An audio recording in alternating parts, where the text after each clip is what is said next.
of Strokes is called, the other name for it, or the more technical name for it, is a massive blood clot to the brainstem. So there's a massive blood clot that forms in the brainstem. So let's think about the things the brainstem is responsible for. Talking, swallowing, hearing. Well, I'm like thinking about like, I mean, it could be everything, but the things that were affected by my father, your brain stem is very important. I'm sure you know that. But the things that he had to relearn, speaking, walking, talking, it's connected to your,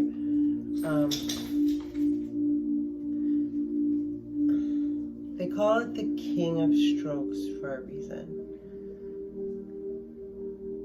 2% of people survive it. 1% of that 2 are automatically, they don't wake up from a coma. They're like either in a vegetative state or in a coma.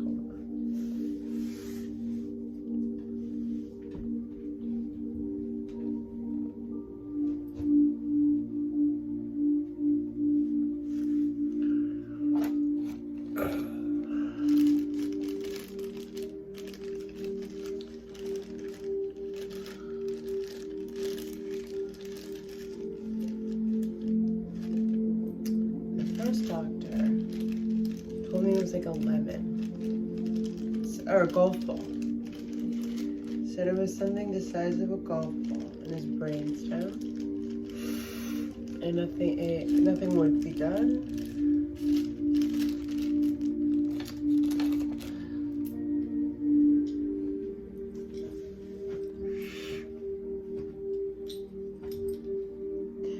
I want to do this without crying.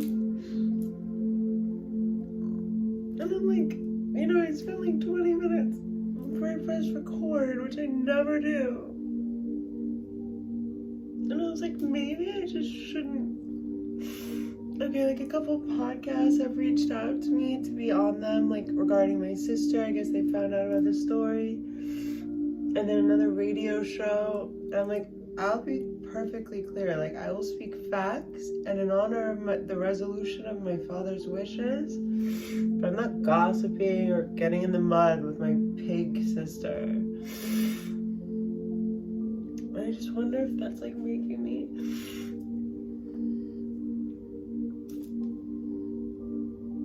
So the chapter in the book is called The Stroke Fit for a King. Or something like that, or A Stroke Fit for a King. So it is literally called the King of Strokes, the one that happened on May 16th, 2015, or May 18th, 2015. And it was literally 2 weeks after Patrick and I split, my ex-husband, like to the day, and that wasn't pretty. So Patrick had a drinking problem. Like, the way that our relationship ended was with him on top of me. He attacked me in my sleep in a locked bedroom, and it was like trying to rip my engagement ring off my hand. Excuse me. And did, I guess. Like, it was, he was a pro wrestler. So when I woke up, like, I was pinned down to the bed, and he was elbowing me on the right side of my head at a place, like a nerve that, whatever, it makes people more, it like lessens your control of your body.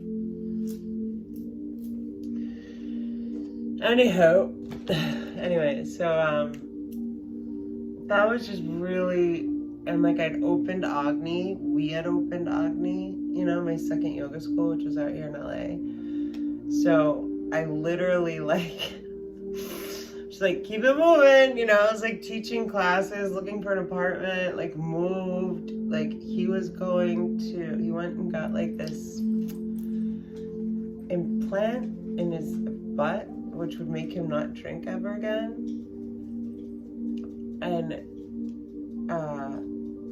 before that, he had something that he got every month that made him not drink. But he had like gotten to the point where, I guess like, I don't know, not like become immune, but the resistance or something, whatever. But he had gotten, like, he was so upset about what he had done over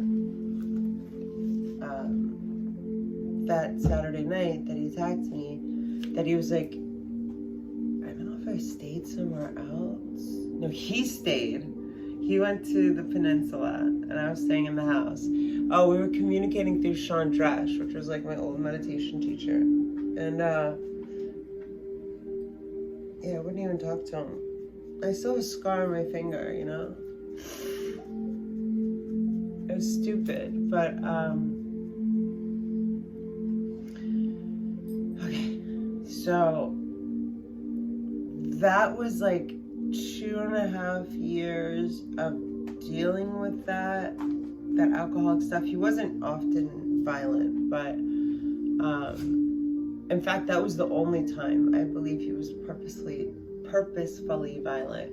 One time he was just wasted and he like fell on me, like, you know, like he's kind of trying to hit, like he was trying to go like this and he fell, so it made it hard. I'm not like a bitch, I'm not a liar, like, you know, like I could tell he wasn't trying to hit me as hard as, like, his falling in, like just the fact that his hand was like this made it harder. Like that night there's a guy that was like this really gross Hollywood guy. His name was Craig, and he was like egging my ex-husband on, you know, like he wasn't a good dude. And I don't think that Patrick would have done that by himself through his own volition. Anyway, so he regretted it. He got sober and he got like this thing in his ass. If you knew my ex-husband, it wouldn't sound so funny. But so he was a billionaire, which is a different sort of thing. Anyway, I didn't want to make this, and then I loved my tomato top, and I put makeup on, and I literally, because these podcasts contacted me, I was like, people are gonna watch this more than usual, like, and it's fine if you are, just don't comment, like, and if it has to do with other videos I've made, that's not what this channel is about, okay? I just don't, and maybe you're not judging me. I don't like feeling like,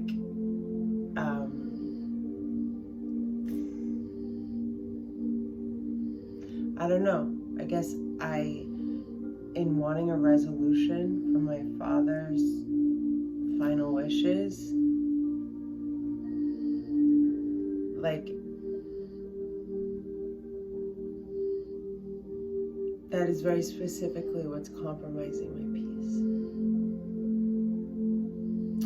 And I believe, like,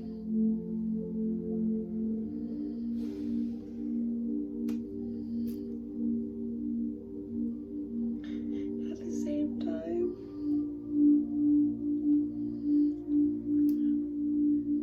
I'm like, bitch.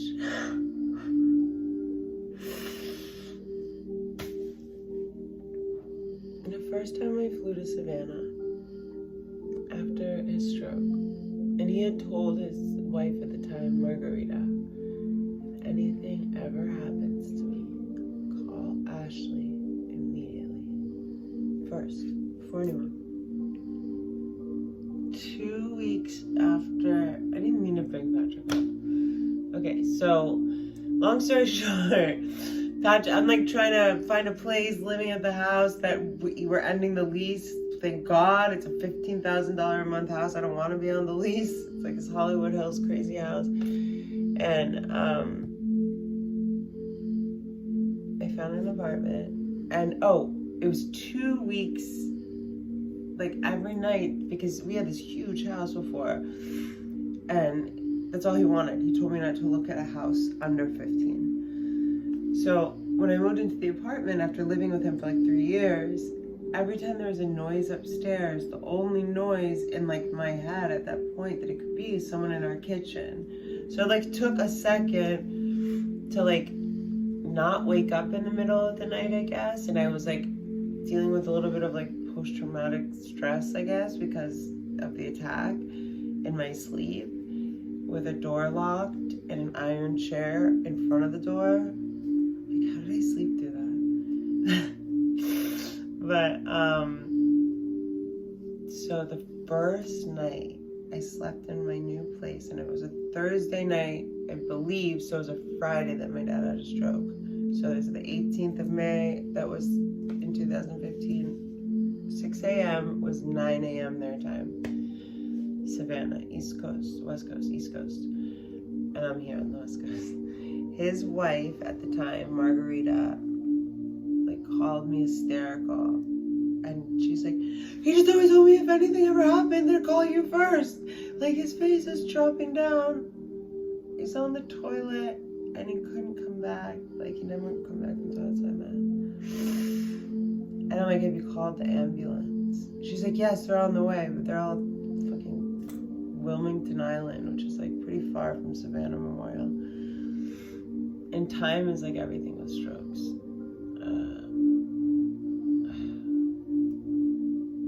I remember being in bed and screaming, no.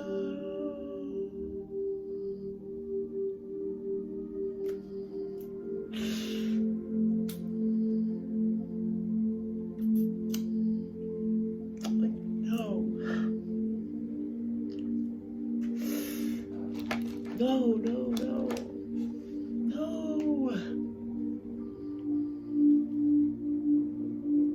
The first time I flew down there, it was kind of cool.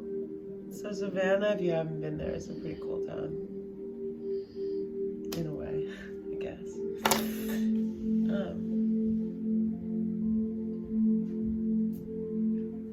So I got on the first flight I could get on.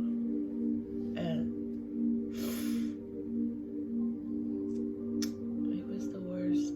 It was like my worst nightmare happening. My dad's death had always been the worst case scenario and like the biggest conundrum of my life. Like, I contemplated many times, well, if I go before him, he's gonna be sad. And if he goes before me, I'm just not gonna make it. So what the fuck? This is a fucking quagmire, you know?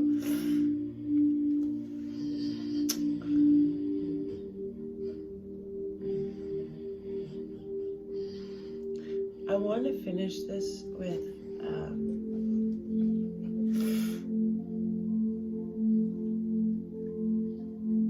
what do I want to finish this with? The blinking game.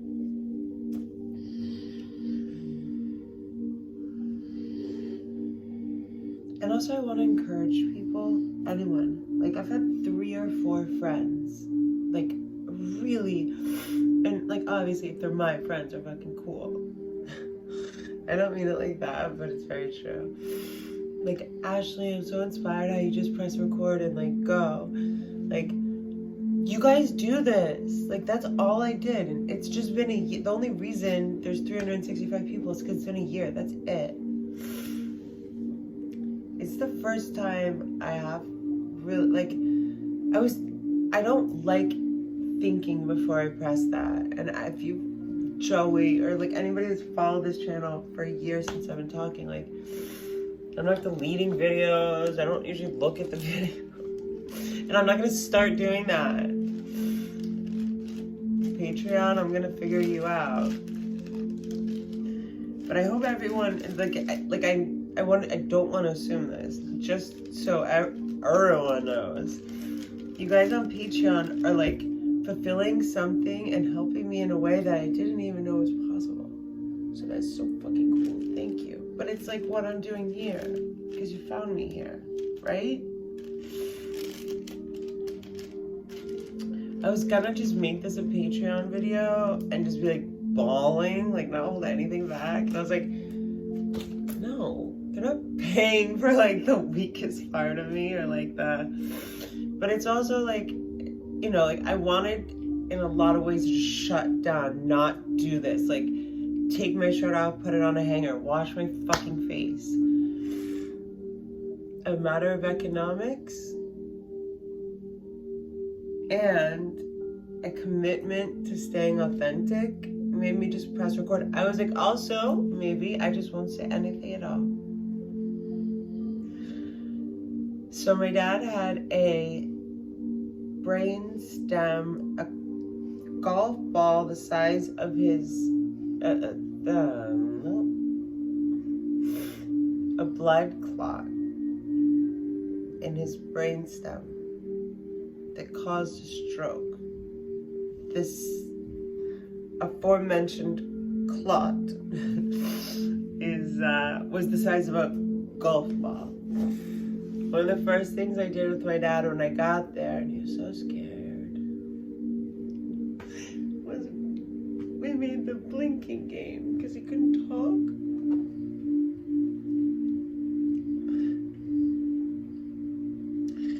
So we started to communicate blinking. And then the doctors would like call me. Excuse me.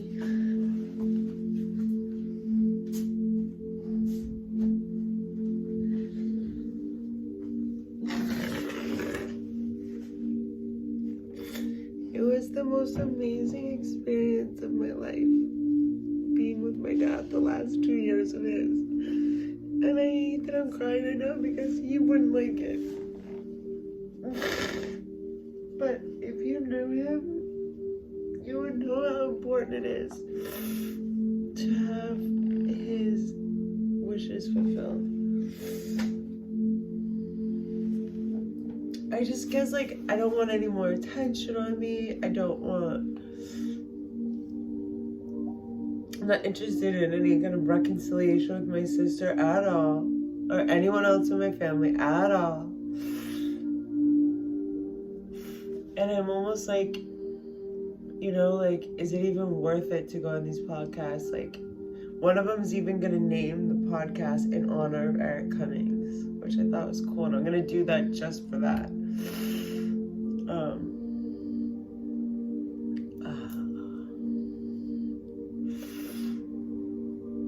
Okay, so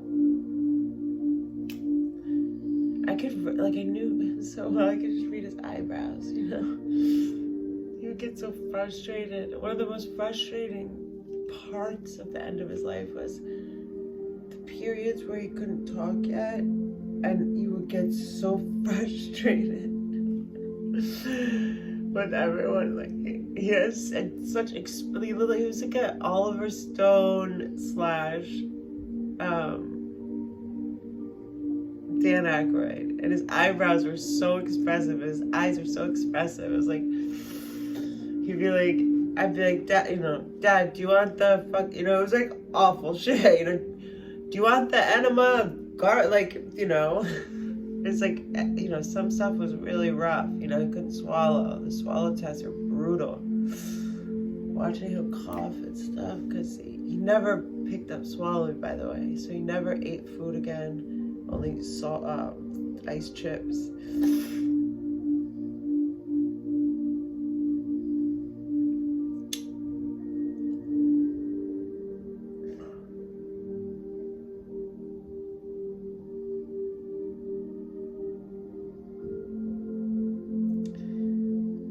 A man went 2 years with no food and no water through his mouth.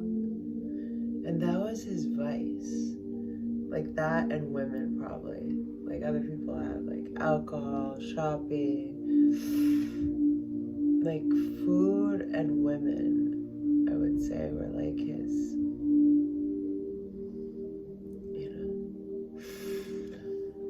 So So for anyone in my family that thinks ill of my father, the 2 years that he spent in the hospital without food and without water. And by the way, that's between him and God. That's not about you.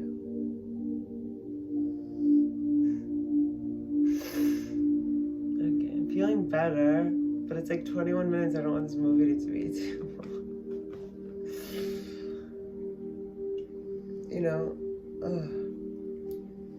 I have to be honest with myself. Like, even talking about all that stuff, like, it brings up emotions for me, you know? Like, it was so fucked up. And, like, the way it went down, and then, yeah.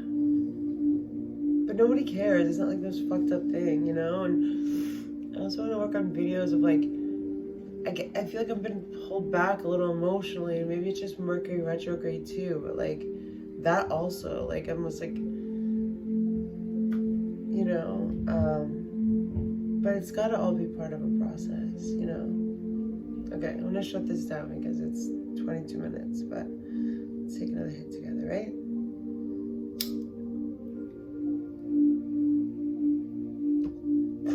And I have Gemini rising. I'm not like apologizing, but I also feel like very like my brain is like fuzzy a bit. Like Mercury retrograde definitely fucks with Gemini. Also, my husband's birthday is June 8th, and so I think that's like interesting for me. I don't know. I'm just emotional, but I want to be strong, you know. Strong, and whatever happens is the best outcome of things to happen. And I made a video with my tomato shirt and my makeup.